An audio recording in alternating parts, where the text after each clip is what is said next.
Bismillahirrahmanirrahim. Assalamualaikum warahmatullahi wabarakatuh. Sebelumnya perkenalkan, saya Rosdiana, mahasiswa Teknologi Pangan Fakultas Pertanian Universitas Sultan Halim Tirtayasa dengan NIM 4444210003 dari kelas 4A.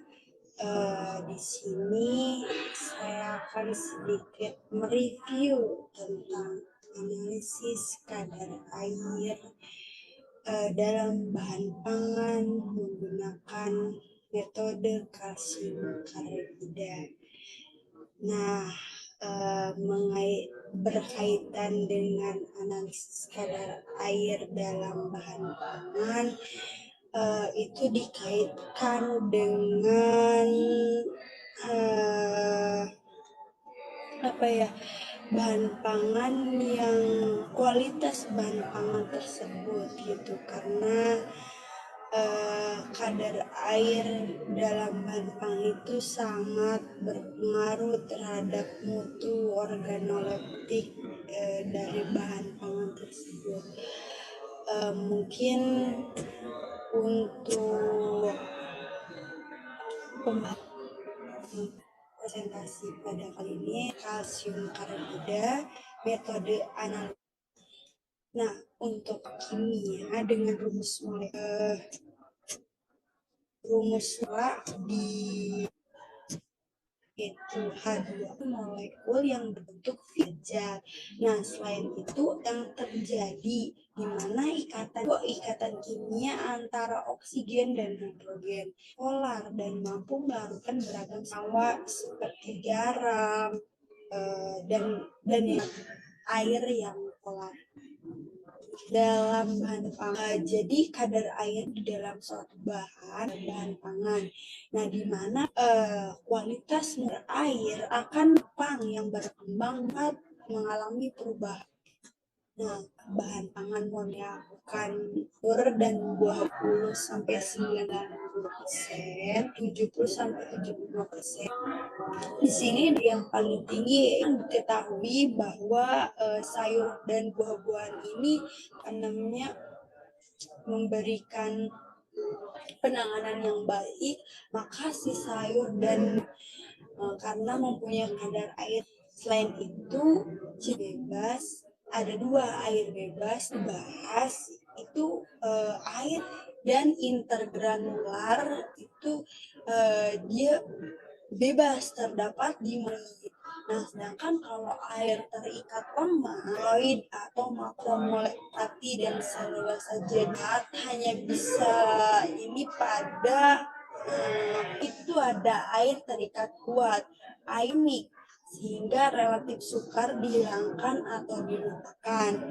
Nah, ini adalah jenis-jenis tipe derajat keterikatan air.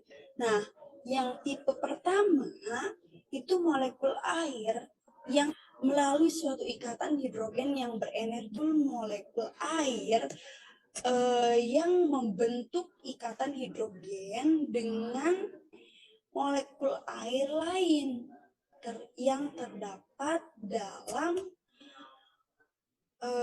mikrokapiler, dan sifatnya ini agak berbeda dengan air minum.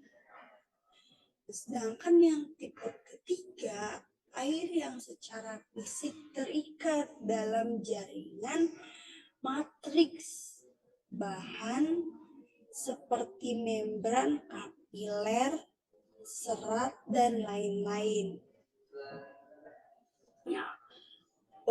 Untuk tipe yang keempat itu ada air yang tidak terikat dalam jaringan suatu bahan atau air murni dengan sifat-sifat air biasa dan keaktifan penuh. Jadi kalau tipe yang keempat ini airnya itu tidak terikat dalam jaringan apapun, jadi dia itu murni ada dalam suatu bahan tersebut.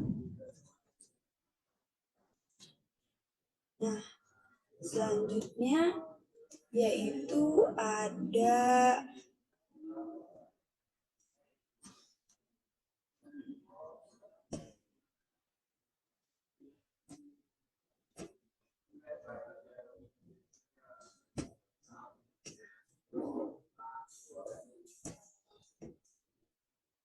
metode analisis kadar air.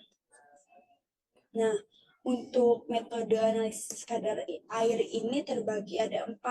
Yang pertama itu kimiawi dan metode fisis. Untuk metode pengeringan itu menggunakan metode pengeringan ini atau metode oven termografimetri dengan prinsip dari termografi tersebut. Selanjutnya itu ada metode destilasi. Nah, untuk metode destilasi itu biasa atau metode termovolumetri ini seperti penyaringan gitu ya antara air dan kandungan dari bahan tersebut gitu, antara pelarut dan kandungan dalam bahan pangan tersebut. Itu untuk metode destilasi. Kemudian untuk metode kimiawi itu ada metode Trisal-Kalficher, metode kalsium karbida, dan metode asetil klorida. Nah, untuk metode fisis itu ada metode listrik elektronika, metode kromatografi, dan metode NMR.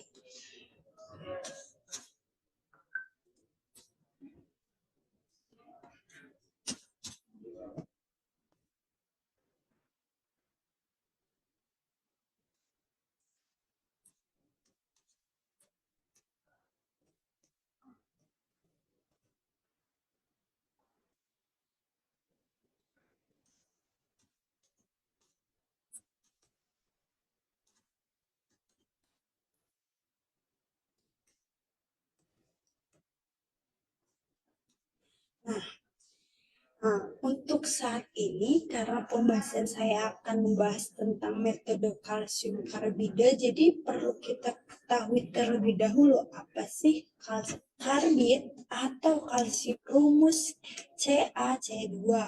Bila terkena air akan menghasilkan, nah jadi senyawa karbid berupa kalsium hidroksida. Nah, selanjutnya, nah, untuk ini ada beberapa prosesnya. Nah, cara ini berdasarkan pada dan air yang menghasilkan gas asetilen selama pencampuran. Nah, reaksinya itu jadi C dengan H2O yang mengandung CaOH. Nah, jadi setiap air volume 10 mol gas 22,4 liter. Nah, selanjutnya dalam metode analisis kadar air menggunakan metode kalsium karbida itu alat dan bahan. Nah, untuk alatnya sendiri itu pipa bengkok dengan karet, ember, penjepit tabung, misalkan sampel yang kering. Oke. Nah, ada pun prosedur dari metode tersebut. Nah, yang pertama itu haluskan sampel yang akan dianalisis dengan menggunakan alu dan diperas atau mortar gitu. Mortar. Nah, selanjutnya masukkan 1 mili sampel ke dalam tabung reaksi yang bersih dan kering. Jadi setelah dihaluskan, maka si sampel ini dimasukkan ke dalam tabung reaksi yang bersih dan kering. Nah, selanjutnya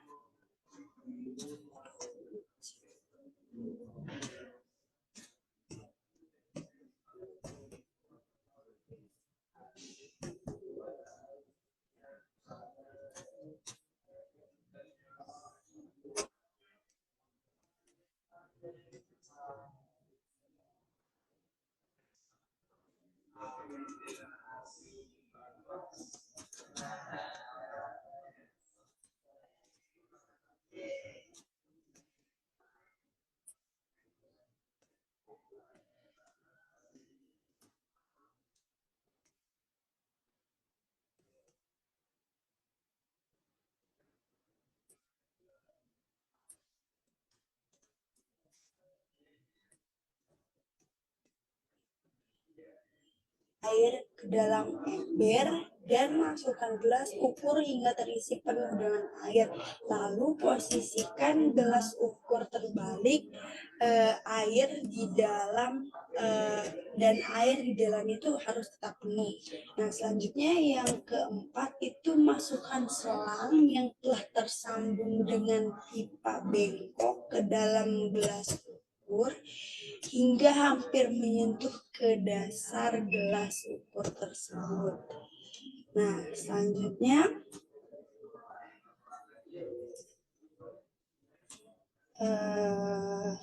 mohon maaf ya,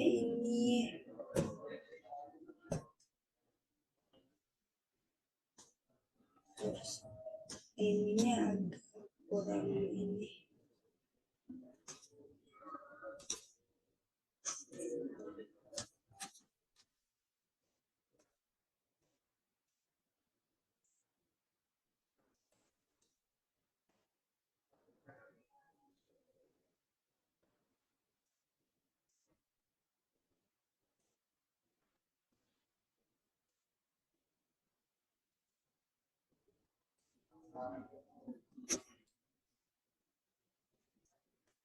Nah, selanjutnya masukkan sedikit kalsium karbida ke dalam tabung reaksi dan segera ditutup, bisa keluar itu. Jadi harus setelah dimasukkan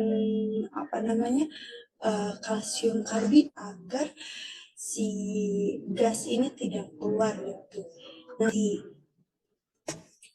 Nah, selanjutnya tunggu beberapa menit hingga tidak ada gas yang keluar dari tabung. Catat volume gas asetilen yang tercatat pada gelas ukur. Jadi setelah menunggu beberapa menit dan sesuai yang tercatat pada gelas ukur tersebut. Nah, adapun setiap metode pasti memiliki kekurangan dan umumnya, yaitu kelebihannya itu dapat menentukan kadar air yang berada di dalam sampel dengan cepat gitu, karena kan reaksi dari kalsium maka bisa lebih cepat gitu dalam menentukan kadar air dalam suatu bahan pangan. Nah, sedangkan untuk kekurangannya itu memiliki hasil yang kurang akurat karena ketelitian itu tergantung pada pencampuran atau interaksi karbit dengan bahan gitu. Jadi itu bergantung pada pencampuran dan interaksinya gitu. Jadi masih kurang akurat untuk hasilnya.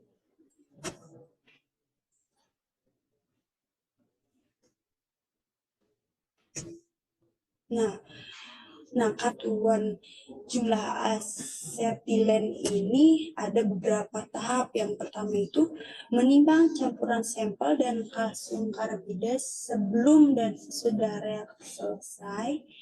Kehilangan bobotnya merupakan bobot asetilen. Selanjutnya mengumpulkan gas asetilen yang terbentuk dalam ruangan tertutup dan mengukur volumenya. Dengan volume yang diperoleh tersebut dapat diketahui bahwa banyaknya asetilen dan kemudian dapat diketahui kadar air dalam sampel. Jadi ditentukan terlebih dahulu asetilennya, maka dapat diketahui kadar air dalam sampel tersebut.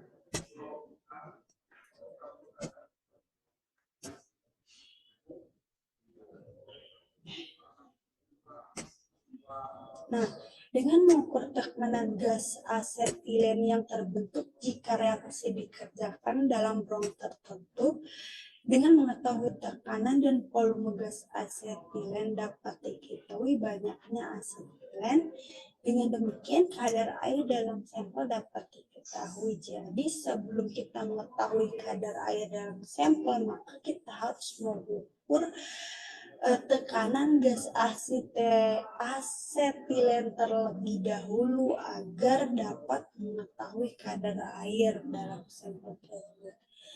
Nah, selanjutnya itu menangkap gas asetilen dengan larutan lembaga sehingga dihasilkan tembaga asetilen yang dapat ditentukan secara gravimetri atau volumetri atau secara kolorimetri.